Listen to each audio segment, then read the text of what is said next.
He says that the Miraj of the Holy Prophet ﷺ was, he says, what are the arguments proving that the Miraj of the Holy Prophet ﷺ was a spiritual journey and not a physical one? That's right. The most central to the issue is the point which has to be first determined, whether God is spiritual or corporal. Is he material or spiritual?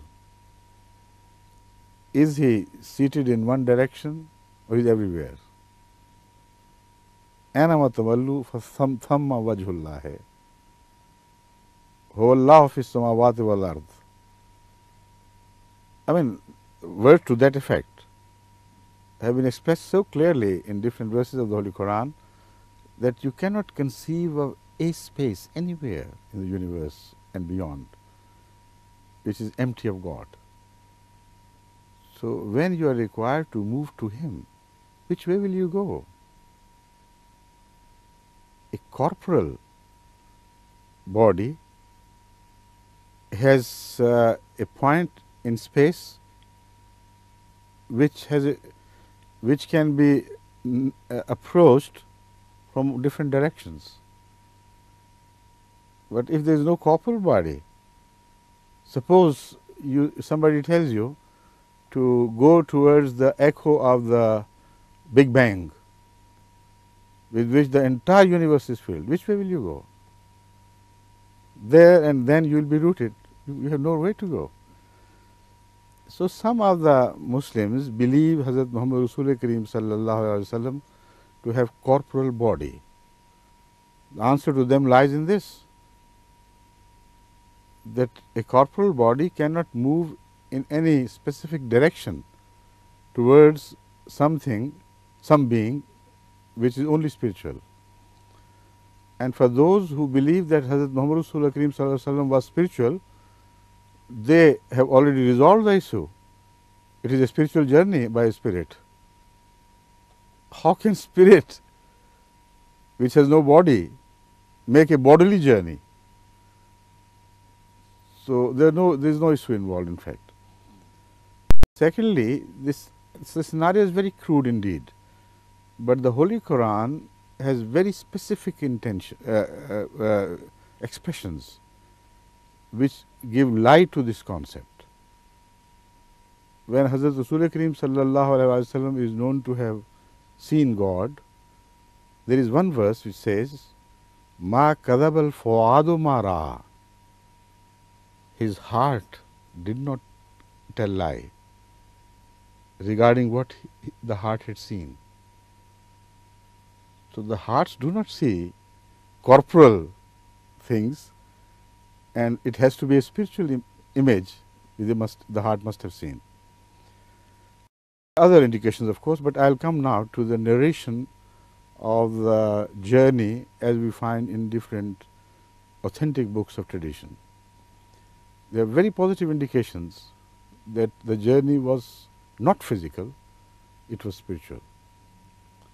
For instance, you see mentioned that Muhammad Rasul Kareem sallallahu alaihi wasallam stopped at the point where there was lot tree.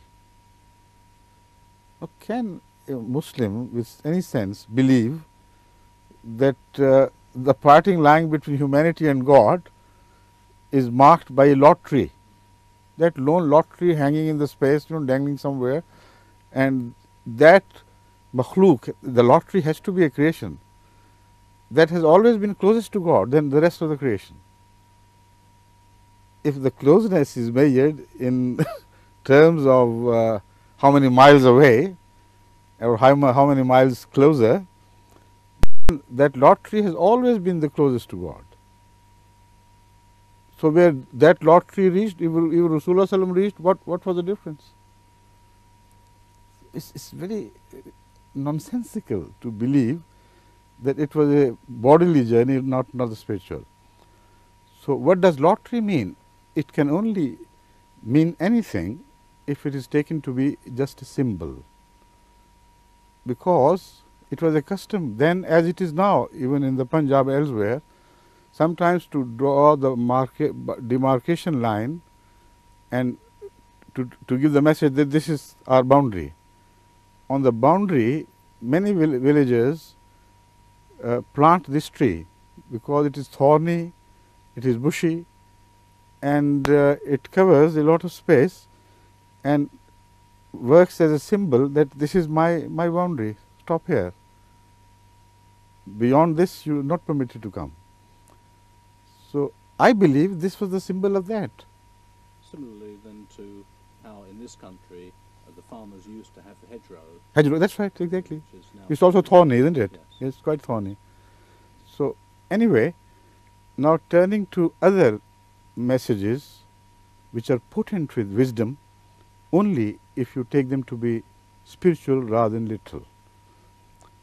During that journey, Hazrat Muhammad Rasulullah sallallahu alaihi wasallam was offered 3 glasses, 3 cupfuls by a very old hag. I mentioned her to be a hag. Why? It will come later on. Why? I am intentionally not using a word of respect. One of the cups was full of milk, the other was full of wine, the third was full of water. And Hazrat Rasul Kareem sallallahu alaihi wasallam accepted the cup of milk and rejected the other 2. And then Jibreel, the archangel, said, you did right. It was a wise act. Because this old hag was the world. Now, can you imagine the entire world having got turned into an old woman? And where were the rest of the Sahabas and all the rest of the people in the world? It's inconceivable. It has to have a spiritual symbol. And the symbol is so understandable, so clearly understandable, if one applies one's mind more seriously. The fact is that for survival and for gaining energy, there are 3 possibilities. Water is vital for the survival, but it has no energy. You can't live on water alone. You can't live by bread alone, you know, like that. And wine seems to give you energy. It fills you with a sense of energy which has not come from outside. What it does to you is that it flushes the system with your own blood, and your own blood begins to burn. And the burning of your own energy is what you feel as energy, given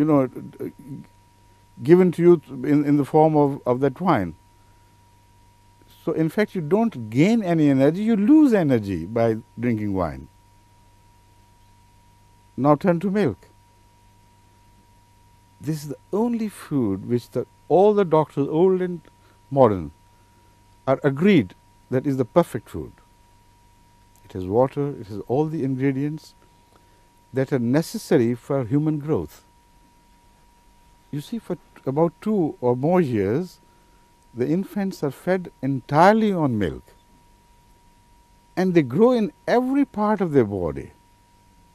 Their brain is built by that milk, their eyes, their bones, their nails, their flesh. Whatever makes a human body receives its food and energy from milk. So, the message was that the Sharia of Hazrat Muhammad Mustafa sallallahu alaihi wasallam had been perfected. He has been given the milk, that is of his choice. After this, man must not look elsewhere for anything else. If he uses the Sharia as spiritual food and spiritual drink, it is sufficient for all the growth that is required by man. So, one as a Muslim begins a new journey in life like an infant and is fed on the milk of Hazrat Muhammad Rasulullah sallallahu alaihi wasallam's Sharia. So, this is very clear and understandable. Otherwise, what would you mean by that? What was meant by that? I mean, nothing. Similarly, Hazrat Muhammad Rasul Kareem sallallahu alaihi wasallam during one of such spiritual journeys, we call spiritual and the others insist are corporal, he is told to have said, according to the Quran, led prayer in Masjid Aqsa. See, Masjid Aqsa is situated in Jerusalem. Now, innocent, ordinary people do not know that Masjid Aqsa did not exist at the time of this revelation of this verse. It was just the ruins of Solomon's temple, and those ruins were filled with filth, and all the rubbish and garbage was thrown on that hillock-like place, which was the ruins of Solomon's temple. And the Holy Quran speaks of Masjid Aqsa, Masjid, which was built not in the lifetime of Hazrat Muhammad Rasul Kareem sallallahu alaihi wasallam, but after him during Abdul Malik, I think it was the caliph who built, but after the Khulafa Rashidin, I must say. So how could it be that masjid where Rasul Kareem sallallahu alaihi wasallam led the prayer and all the prophets followed him there? What does it mean? It only meant Masjid Aqsa means a place of worship which is beyond our four dimensions, which is a spiritual place. And the message was that a prophet has come to lead all the prophets. The glad tidings was that the followers of all the prophets of the world would willy-nilly one day follow this prophet. And when they do, then this masjid will be created, where symbolically the prayer has been said. So if you take these messages or this narration of the journey as literal, then you lose all meanings. If you take it to be spiritual, then certainly it's filled up with wisdom and incomparable wisdom. So that is our stance about Hazrat Rasul Kareem sallallahu alaihi wasallam's journey. And if somebody else still likes to stick to this corporal concept, let him.